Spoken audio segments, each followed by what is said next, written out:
I want to welcome everybody to the Daily Cheat Sheet. I want to remind everybody that listens to please download the show. Also, give us that 5-star review. Don't forget to turn on your automatic settings where the show automatically downloads. It's helpful for us, but more importantly, it's helpful for you. Good one. Yeah, I like that one. That was smooth. Right off the bat, I'm here with Golan. We're waiting on the dude, but I think this is extreme.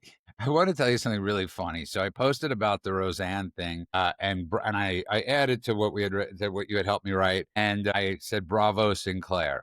And there was like some negative comment that Sinclair refused to maybe they didn't show the Charlie Kirk. I don't know what it was, but I was like, I realized you're never going to win. So Sinclair, which has what, 33 affiliates? 38. Sinclair and Nexstar together have about 22 to 25% of the ABC affiliate households. And now Nexstar today came out and said they too refuse. Now, yes, they do have a merger pending, but this is a massive blow to Jimmy Kimmel because what essentially people don't understand this. And let's just say this like this. A lot of people don't understand. It's not their fault. This isn't really common knowledge. But every time you're watching a local television station, whether it be in Los Angeles, whether it be in Podunk somewhere, that's an affiliate. And those are how markets are made. Those are how numbers are made. Those are viewers. So when you take away 25% of an already dwindling show Golan, that is massive. That is a massive stance, and that is massive money.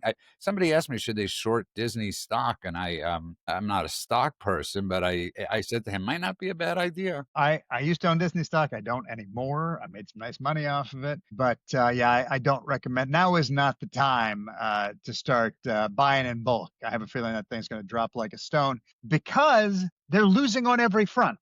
They're now losing for the people who were like, hey, good for you for suspending Kimmel because you took a stand against a guy who was inappropriate and all of that. Regardless of the FCC thing, we're going to put that aside for this conversation. And grotesque and underhanded and a lie and everything else. Just inappropriate across the board. So people were really cheering that on. Now they've reversed that, right? So, okay, that's a problem. But they did it to begin with. There are a bunch of people that are like, because you did it to begin with, we're canceling everything. And so they've already lost a chunk of those people. And now they're coming back. But like we said, 25% of the affiliates aren't going to bring them in. And again, those affiliates are like, if you're in Bloomington, Indiana, it's like Channel 7 is your ABC. Those are the affiliates, right? So that means you don't get it on that particular station. So when you go to your ABC in Bloomington, this show's not going to be there. So there is no Kimmel for 25% of the market, which means you're still going to lose a bunch of people. And now they're like, you're spineless on one side, you're spineless on the other. This reminds me of Target when they were like, oh, we're going to have, the thing that tucked the ball sack up for the little kids. No problem. And then everyone got crazy. Like, how do you have this for little kids? They're like, we'll put it in the back of the store. And now everybody's mad at them. It's just the dumbest thing. What's important to note is a lot of this has to do with conservatives pushing back really hard, President Trump being in office and pushing really hard. Not for cancellation. I know people are going to say this, and I know he's made the comments he's made, but if you took every comment Trump has made, there would be a lot more people in prison. And so he's made comments and he's made suggestions. So ABC comes out of this looking horribly. And they should, as well they should. So I think people's voices in the conservative movement really, really, really had a massive impact on this Golan. I don't think this would have happened a year and a half ago. I just don't. Yeah, I look, and the thing is, there's a difference between the kind of cancel culture in the woke progressive sense. Trump has people that he wants to see punished for, whether it's for their crimes or for their behavior or whatever it is. He will mock them with nicknames. He will publicly blast them. He'll push them out of his circle if they cross him, all of that. It's like, think about it. His persona on the world stage was the guy who says you're fired. That's basically who he still is at his core. And so there's a difference between, as we talk about a lot, I don't want to deplatform somebody, but I also want certain people not to platform those people. That is closer to what he believes. And it seems to work because and sometimes he uses the legal system for that, but he doesn't do it arbitrarily. He says, I'm going to sue the New York Times. I'm going to sue 60 Minutes. Whatever it is, it's because he has seen an infraction and when the court case comes down, he can rail that he disagrees, but then he moves on, right? He uses the actual systems, the levers of government, levers of law. He doesn't just use this woke progressive cancel culture where he just turns the world against people until they disappear from public view. So moving on, though, I think this might be one, and it leads to the bigger subject of Trump, the president at the UN. But I find this to be amazingly funny. Is that Macron got like stuck in traffic, couldn't get through to the United Nations, and he had to call President Trump to help him get through the traffic in New York City to get to the United Nations. I got to say, I think that's one of the funnier stories of the day. Go on, if not the week. I mean, this guy is so weak. This guy, I mean, France, you chose him. I know that he's got an approval rating about 18%, but you voted him in, or you voted other coalitions that would coalesce around him. So this is all on you, France. The guy is a caricature of, when I was growing up, I remember, and I don't know if this is a slur against the French or not, but it was always the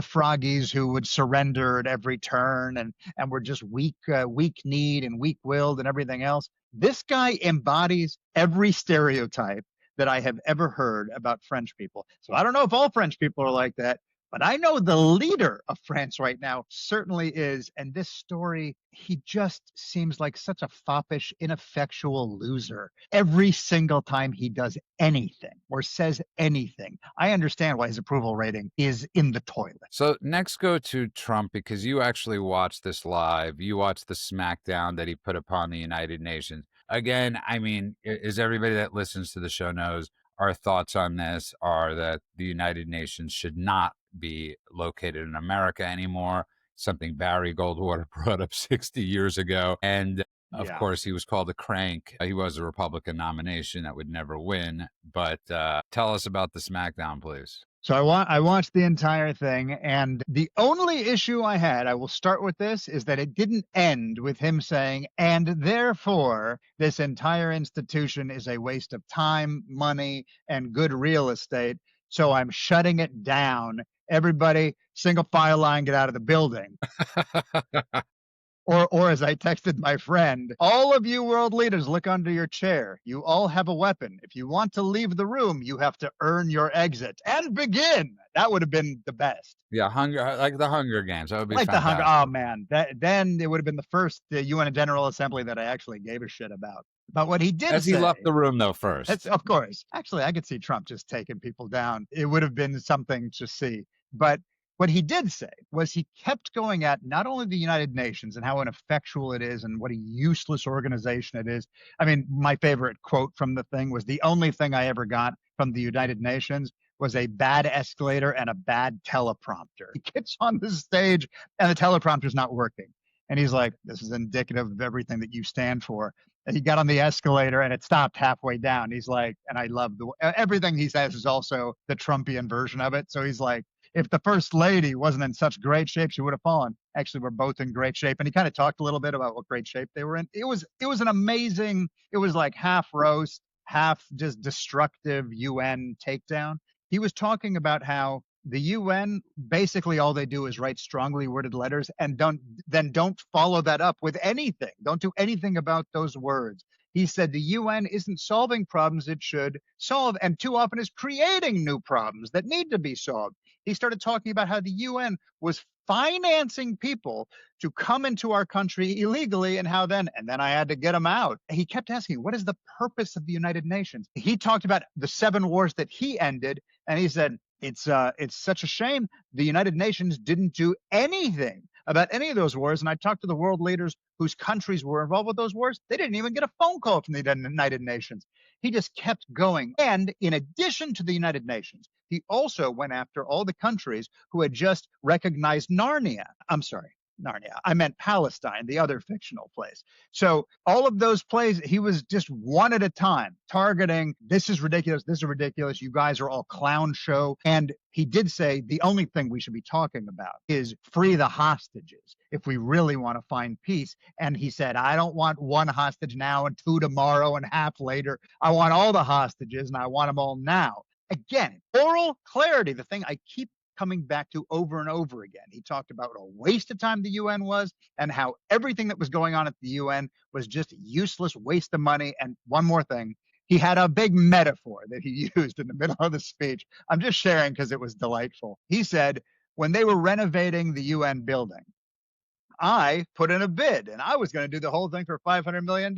You were going to have marble floors. And he went through this entire thing of how he was going to do it.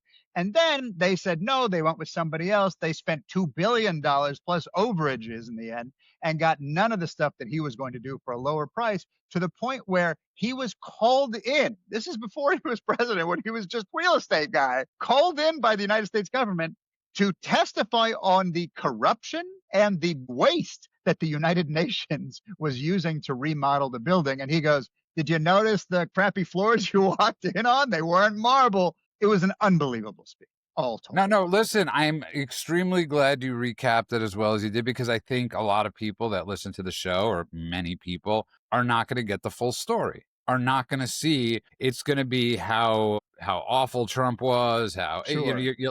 every take on the story. So I'm really glad you recapped it as well as you did, because I don't think many people are going to get that full recap, even in tweets, even in truths, even in anything. You'll see posts, but you won't get the full picture. So you did your amazing storytelling job right there of explaining, of the explanation of Yeah, Trump. but it's like the article, the news story that we were talking about yesterday, where the guy screamed "Free Palestine" and started shooting everybody in the country club, and they just left out the "Free Palestine" part in the articles.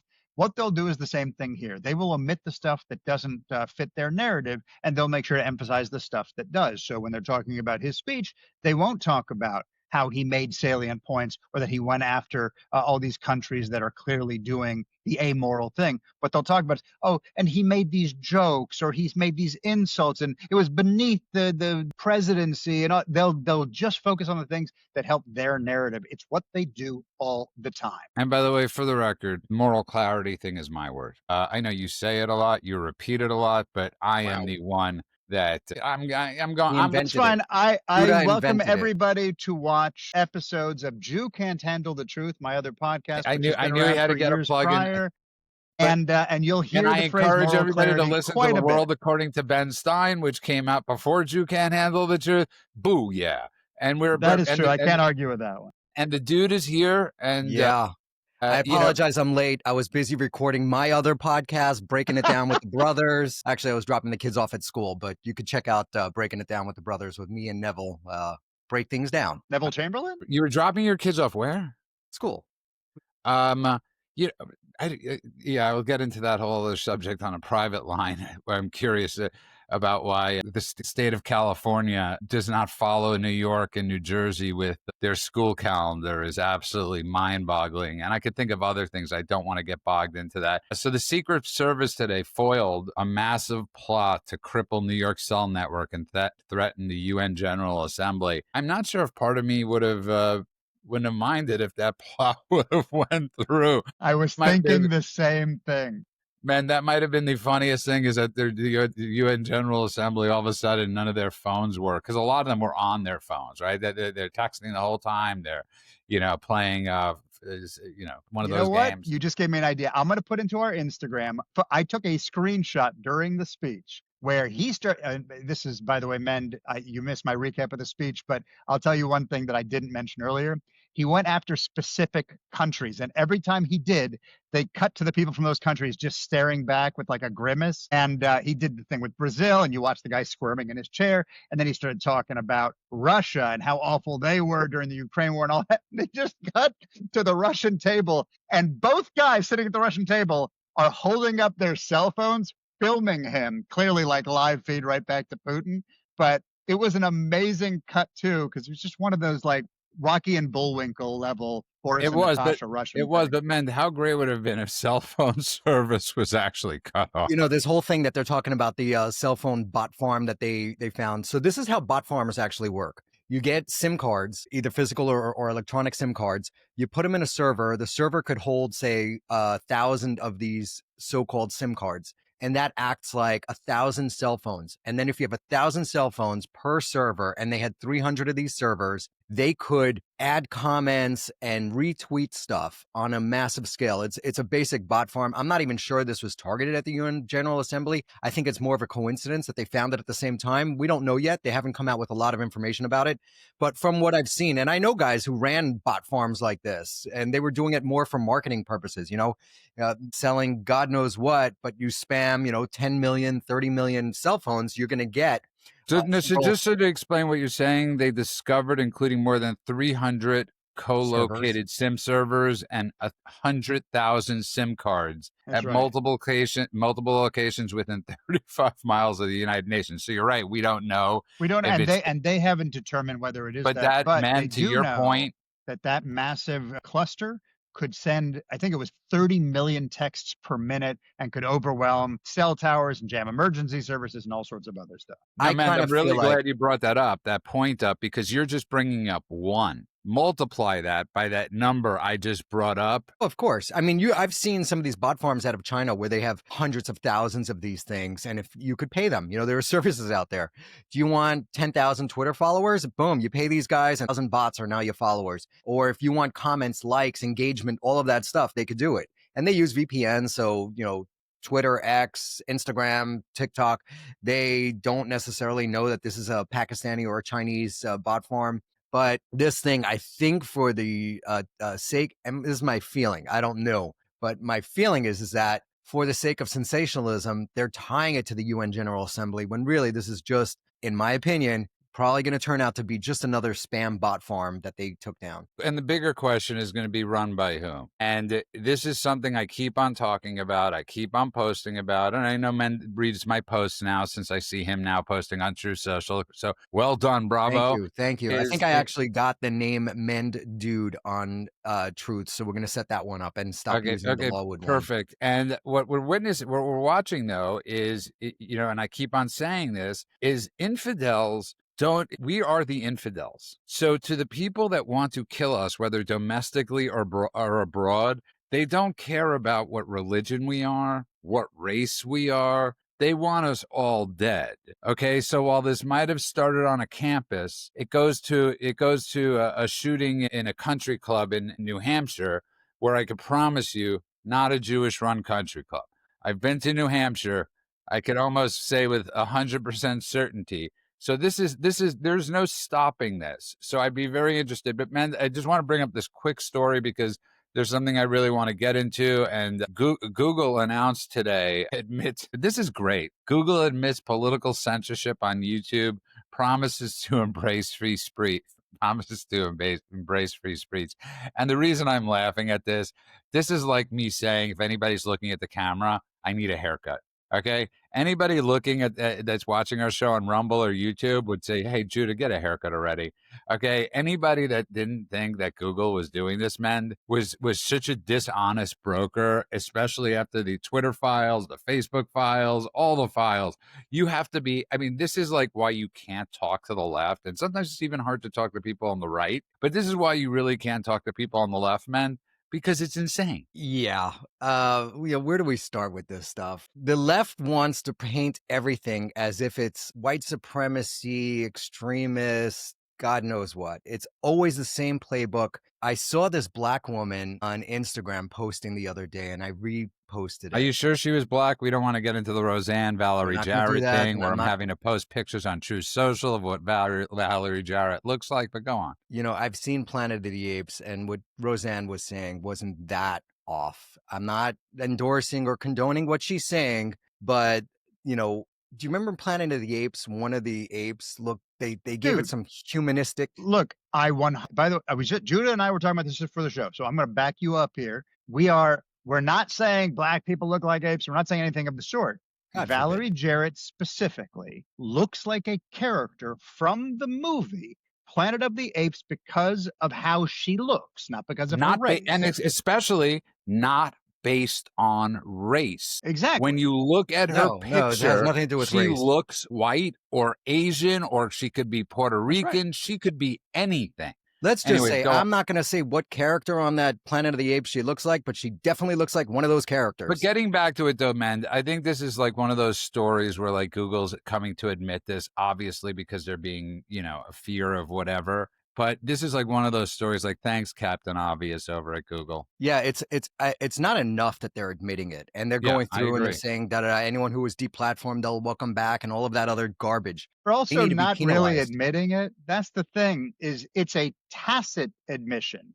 They're like, yeah, we're restoring all this and First Amendment rights really matter. But they're not saying, all right, let's be honest. We canceled all these people because Biden told us to, and because of the COVID thing, because election integrity. They're not saying that.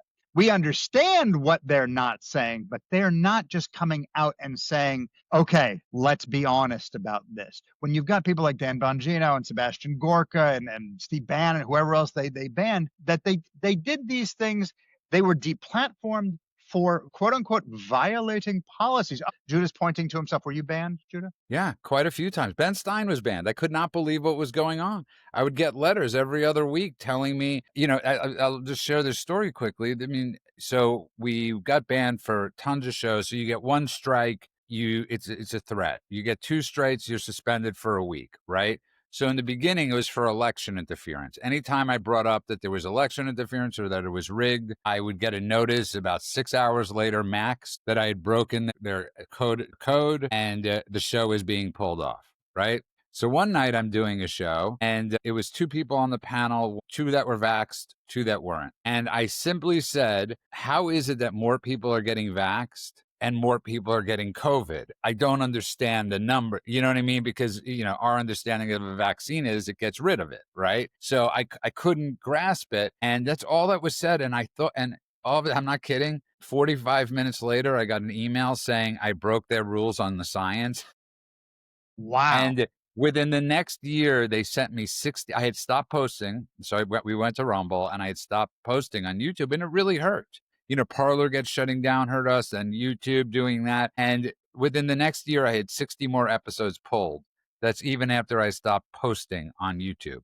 I would get an email once every 2 weeks telling me a different episode was being pulled. And you know how you were saying the other day about X not going necessarily after the big accounts? We were a smaller mid-size account. This wasn't a massive account. So they were going after the little guys. It was sort of like the broken windows, right? Go after the little guys because that really hurts. They need to penalize Google for doing what they did. It was 100%. clearly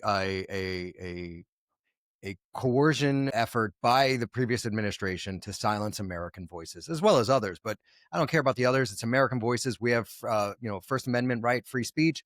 The government should not be silencing American citizens, and they were. So they need to be held accountable for that, not just, 4 or 5 years later come out and say, oh, you're welcome to I come back to agree our with you platform. 100%. The reason why his point is so important is because they constantly get away with this crap where they're going to put in conservatives in there, where they're going to do this, and conservatives never fully go after them. There's no financial penalty.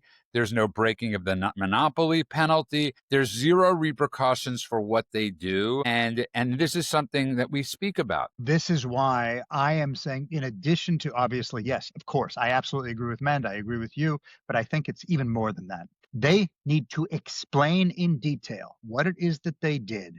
They haven't explained exactly which channels, under which rules, when and how they made those calls. It's all this vagueness on the apology tour. They have admitted that the Biden administration applied pressure, and that a lot of that pressure didn't violate Google's own rules, but they won't say how often the pressure succeeded. They're not saying how many users were punished. They're not saying how decisions were influenced. They're not giving us information. There's no clarity about who got hit harder. They say, oh, all sides were hit by this sort of thing, but they're not telling us which side got hit harder, who was unfairly moderated or demonetized, who never got a hearing. This equal treatment line feels like cover. And I'm saying it's time for them not just to apologize, but to tell us, to rip the mask off and tell us exactly what happened, how it happened, to make sure that it doesn't happen again. Well said. There was a woman that I heard a lot about. Her name was Lola. Wajaki, and supposedly she raised 3 really successful kids. One of them became the CEO of YouTube. The next one became the CEO or founder of 23andMe, and the third one's pediatrics and professor of pediatrics and epidemiology at the University of California, San Francisco.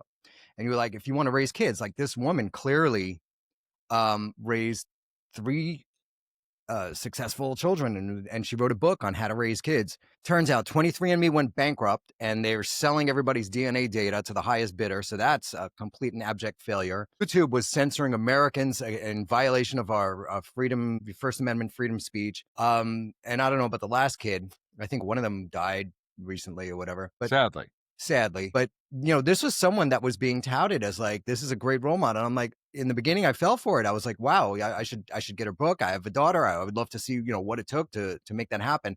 And now I want nothing to do with that woman. Like, this is always why I say, this goes to Ronald Reagan, trust but verify. And this is a problem a trap we often fall into. It could be in business, it could be in friendship, it could be in anything, is trust but verify. And we're paying a lot of those consequences now. We're not going to have time to talk about that on the show today, but we will be talking about tomorrow, because there's an issue that I do not want to back down from. And we will be getting into that tomorrow. But the issue I do want to discuss today is, and I know Mend and I will be in a little bit of a disagreement, maybe more than a little bit of a disagreement, and that's fine. Here's the thing, people, where it's okay to disagree, okay? It's okay to disagree. Yes, do I want more out of Kash Patel? 100%. Does that make me think he's a bad guy? No.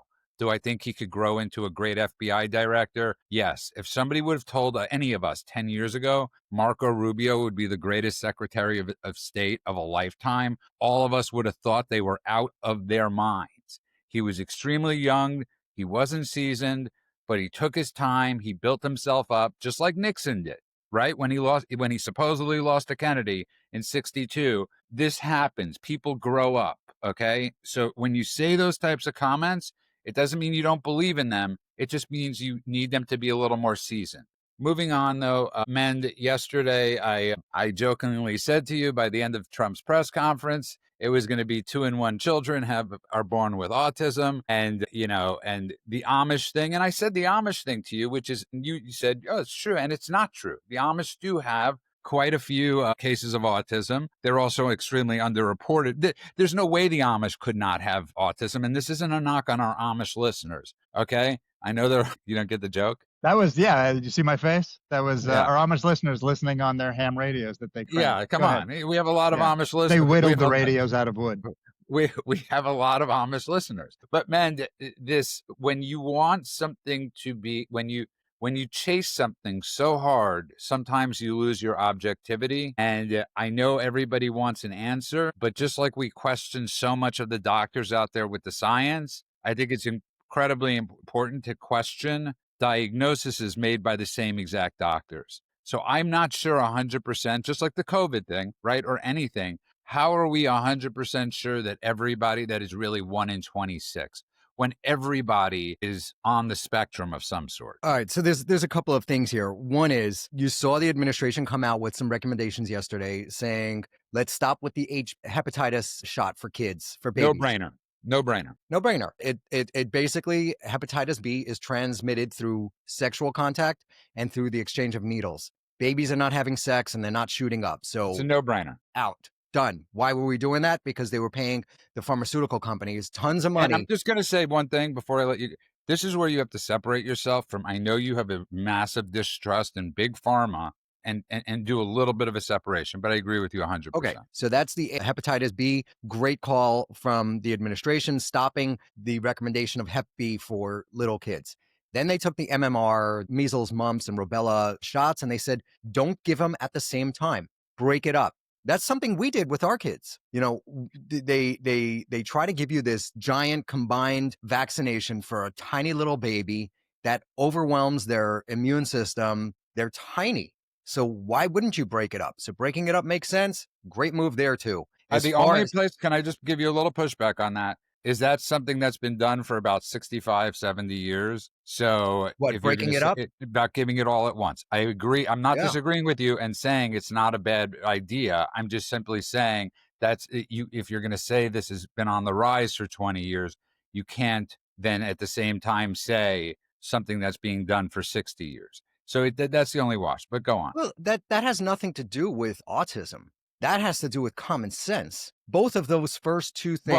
Well, this was the about measles, autism. mumps, and rubella, and the But man, this hepatitis was B about autism. has nothing to do with autism. It's just common sense. Stop doing that, and But you'll have this better was about outcomes. autism. What's that? What Judah is saying is this particular press conference and speech here was about autism, and they were No, I get using that. What I'm saying autism is, as the But prism no. with which to talk about these issues. what That's I'm what he's saying saying. is, even if you don't want to draw that connection, you don't want to draw that line, it still makes sense to do what they're recommending. So I'm on board with that. Now let's talk about Tylenol and autism. So they came out and they said pregnant moms that take Tylenol have a higher risk of their child having autism. And all of these people are coming out today saying there's no evidence of that. There's no evidence. What we do know is that autism is on the rise, and you have no evidence that it's not the Tylenol. Show me that proof. They don't have it. What they're immediately coming out saying Trump's a buffoon. He doesn't know what he's talking about. And this is all horseshit. And I'm saying, show me the evidence. They don't have it. They are just Well, no, neither side doing has. more But BS. That's an important. Wait. Judah just made an incredibly important point because What is that? absence of proof is not proof. Neither side. And I get that. I haven't seen the has proof. I haven't seen what they But by the presented. way, the list of things that could be causing this rise in autism is incredibly long, and there's no proof there either. And so to choose one thing and then blast it, and again, I don't care about the stock itself. I mean, I should, but I don't. But like, that's not my issue. My issue is don't tell me it's just this one thing when it could be the Teflon in the pans, it could be the epidurals, it could be the microplastics, it could be 1,000 other things as well that also have risen during the same period of time that and some even longer as Tylenol. So I get that they're targeting Tylenol. The evidence doesn't totally match up with that. And I get what you're saying. They don't have proof that it's not, but that's like, No, okay. but that's not what I'm saying. Okay, That is not what I'm sorry, saying. then What continue. I'm saying is I haven't seen the evidence that they presented that it is Tylenol, but I also haven't seen any of the evidence by the detractors that's saying it's not Tylenol, proving that it's not. So I'm saying I don't know. But you're which saying way. you can't disprove a negative. And by the way, I'm not just for the trying to record, disprove a negative. I just I'm want to saying if say you're one going to thing. say it's not Tylenol, show me the evidence. None of us is. Well, there's a lot of. There have And been a if you lot want of to say it studies. is Tylenol, There have been a show me ton. the Of, evidence. just listen for a second. Yeah. There have been a ton of studies that say it's not. There have Bullshit. been a few studies. I am going to say, Can here's what I'm going to about say. to support The you. pharmaceutical If you let me companies, support you for a second. Let him support you for a second. There have been some studies by Mount Sinai, I believe, is the biggest one, that yes, does say that too much acetaminophen could cause certain things, especially with autism, right? So the better question. Sorry, I'm wait, not Johns Hopkins. John Hopkins. Thank That's you. it. Yeah. Thank you, John Hopkins. I was going with a big name, one of the more that nobody's, because I especially agree with their assessment on trans. So I actually trust somebody like Johns Hopkins. So I'm actually defending you, man. No, and I appreciate that. What I'm saying is that when you tell me there's a lot of studies that show that there's no link between Tylenol and autism, I am very skeptical. Because the same scientists that came out and said cigarette smoking has nothing to do with cancer, the same scientists that came out and said lead in our paint and in our gasoline had nothing to do with people losing their minds and going insane, or kids' developmental issues. You're right. You're right that science is constantly evolving, and that's why anyone who tells you there is a the science with a the at the beginning of it doesn't understand how science works. And none science of us is saying, by the way, whatever. Wait, science exists in order to be disproven and constantly be challenged. So the idea of this, everything you're saying, that they were wrong, they're wrong, they're right, and then they're right.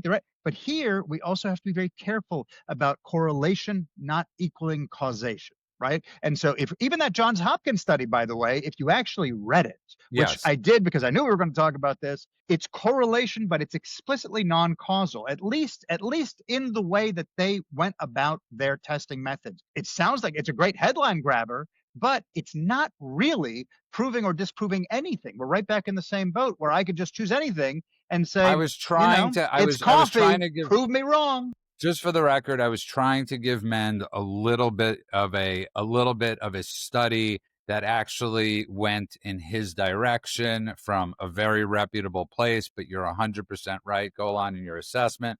I just want to say this to you, Golan, because I don't trust doctors oftentimes. I trust my doctor a little bit, but I don't trust doctors.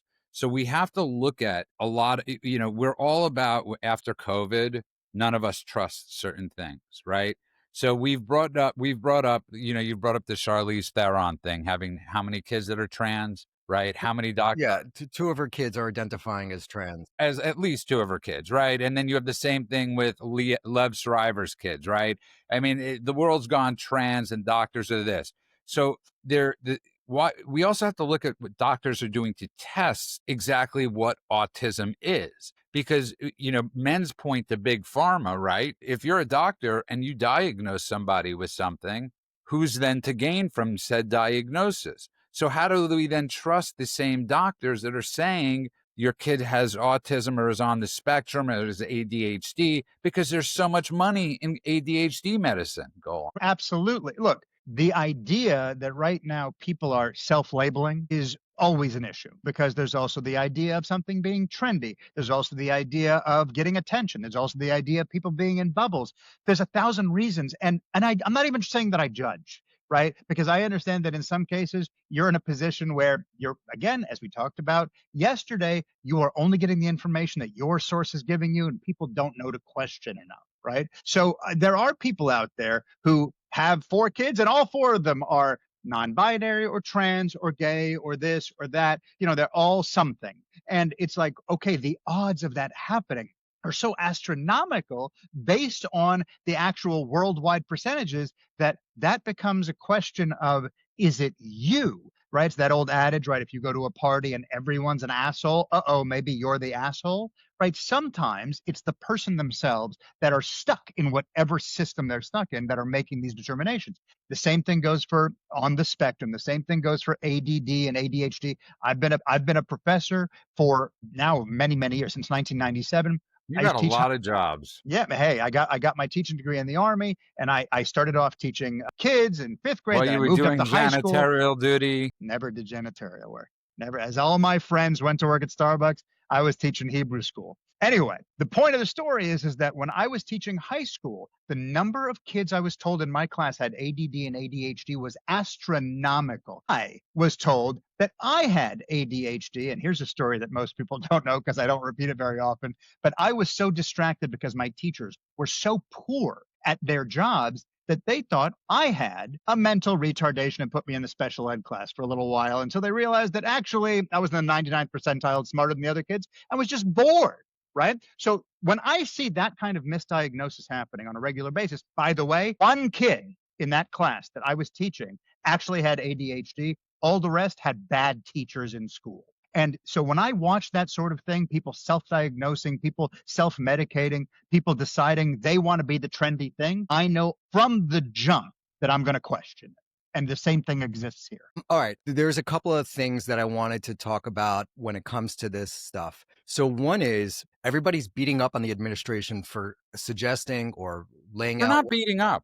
Okay. I'm not talking about you guys. I'm talking about the mainstream media. They're jumping down this administration's back for connecting this painkiller, whatever it is, to acetaminophen, Acetaminophen, yeah. autism when the mother takes it while she's pregnant. And a lot of it's low-hanging fruit to call him an idiot and he doesn't know what he's doing. Like, this is just the typical stuff, what they always do when it comes to Trump.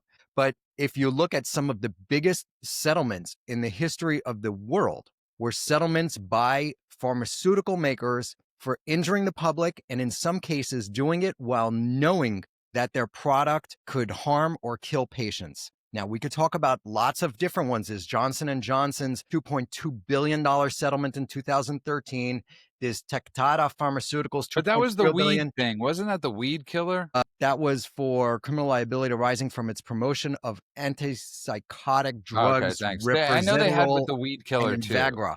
Purdue, You're talking about 7.4 there's billion. weed killer. There's some where it's the water, some where it's the. There There's is. a thousand things like Nobody's that. man. Nobody's going to disagree GlaxoSmithKline with you. for their Wellbutrin and Paxil. We talked about that the other day. Let's just dive into one of these, and we'll talk about Viax. Viax was a pain medicine, I believe, and they believe that it is responsible, and the company knew about this because it caused heart attacks. If you were on Viax for, I think, 18 months, your risk of a heart attack more than doubled. And they've attributed 500,000 deaths to Viax. The company knew about it and didn't pull it off the market. They only pulled it off the market when a lot of people were dying and it started coming out. And then they realized they were but they did the calculation. They did the calculation that it was better It's for the called the bean. It's company. called the bean counter. Hmm. 100%. Car Hmm. The companies do it. actuaries did the Yeah, calculation. It was more profitable for them to keep the product on the market and continue selling it and factor in what they're going to have to pay in lawsuits to the people that it killed. So if you're going to tell me that there are studies done, I'm going to tell you, look at the lead paint, look at the cigarettes, look at the Vioxx, look at all these other ones. I don't trust them. we are going to continue with this conversation. We are running short on time. I want to hear more from you about this because I actually love your passion about this subject. I think this is a longer conversation that we should focus some attention on too. And I think tomorrow, this is definitely something we're going to get more into. For the record, I love Bobby Kennedy Jr. I do. I think Bobby Kennedy Jr. is an incredible influence on the American public. I know this firsthand that he's been an incredible influence on a lot of people that are in need and trying to get help in their lives with sobriety. He's openly honest about that. And I think he's an incredible influence on Pete Hegseth. And I think he's an amazing human. So I don't want to take anybody to take anything, and everybody knows my love of Trump. All we're doing is talking and asking, and I want people to come away from this show and to use things that men said, things that Golan said. I'll back Mend up on this, but I also want to point out, and this is a big one, we can talk about it more later, but I just want to point it out because it's something that I experienced with my wife, okay? That I'm not saying when the CDC or the FDA or whoever says something, I'm listening, right? Because a lot of it, no conclusive proof. I'm like, okay, you sit down and shut up. But I also know that people in general, doctors and the medical community and the science community and all of that, they have to take into consideration what I call, it's probably not fair, but what I call the lowest common denominator. Okay. When my wife was pregnant, like everyone else, don't drink. And I talked to my doctor friend and she said, when I was pregnant, I drank. And I'm like, you're a doctor? She said, yeah, but we can't tell everybody to drink because we'll say in moderation. And all I need is that one woman to go, oh, for me, moderation is 2 bottles of wine a night. And now I killed their baby. The baby comes out with brain damage and now it's my fault. So I got to say, everybody don't drink because it's covering everybody's ass. They gave my wife medication for iron supplements. She didn't have an iron deficiency. It got her sick and went to the doctor. I said, can you explain to me what's going on? And he looked around like he was doing something wrong, closed the door and said, stop taking them. I got to tell everybody to take them because the side effects she's going to feel are way, way less than the people who need it and don't take it. So I got to do the lowest common denominator thing. When people are told to take acetaminophen or paracetamol or Tylenol, it's on the box, it's in the advisement, everything else, the lowest effective dose for the shortest possible time. It's all self-reporting. You have no idea whether the women who were pregnant, and there's a lot of pain involved with pregnancy and uncomfortability, how often they were taking it, how long they were taking all these things. There's so many factors that we don't know, which is why I just want to make sure that we are open-minded when we have this conversation and not merely railing against big pharma. That's it. I think that's a great point, and I think both of you raised great points. And listen, I brought up on the show in the 80s when the NIH and other government organizations refused to listen to the CDC and when they knew that blood in the blood banks where it had AIDS in them, and they looked again at the actuaries where they said it'll cost us more money to take out the blood and change it. And there's a lot of nefarious actors, and it's okay to question things and it's okay to disagree on things. I want to wish you both, obviously, a very happy new year. I want to wish everybody out there a very happy new year. And, I say, when I post everybody have a happy new year, I'm not going to say specifically Jews. Just like when I wish everybody a Merry Christmas, I'm not going to say specifically Christians, because I wish everybody a Merry Christmas. I learned that from Ben Stein. I wish everybody a happy Hanukkah, a happy Easter. And on Pride Day in LA, I wish the gays happy holidays, which it takes them a step back. Do that one time, by the way, go on. The next time it's Gay Pride Month, wish them happy holidays. And watch the reaction. I want to thank everybody. I remind everybody you could go to thedailycheatsheet.com. That's thedailycheatsheet.com. I want to wish everybody a good morning, afternoon, and night world, wherever you are. God bless you all.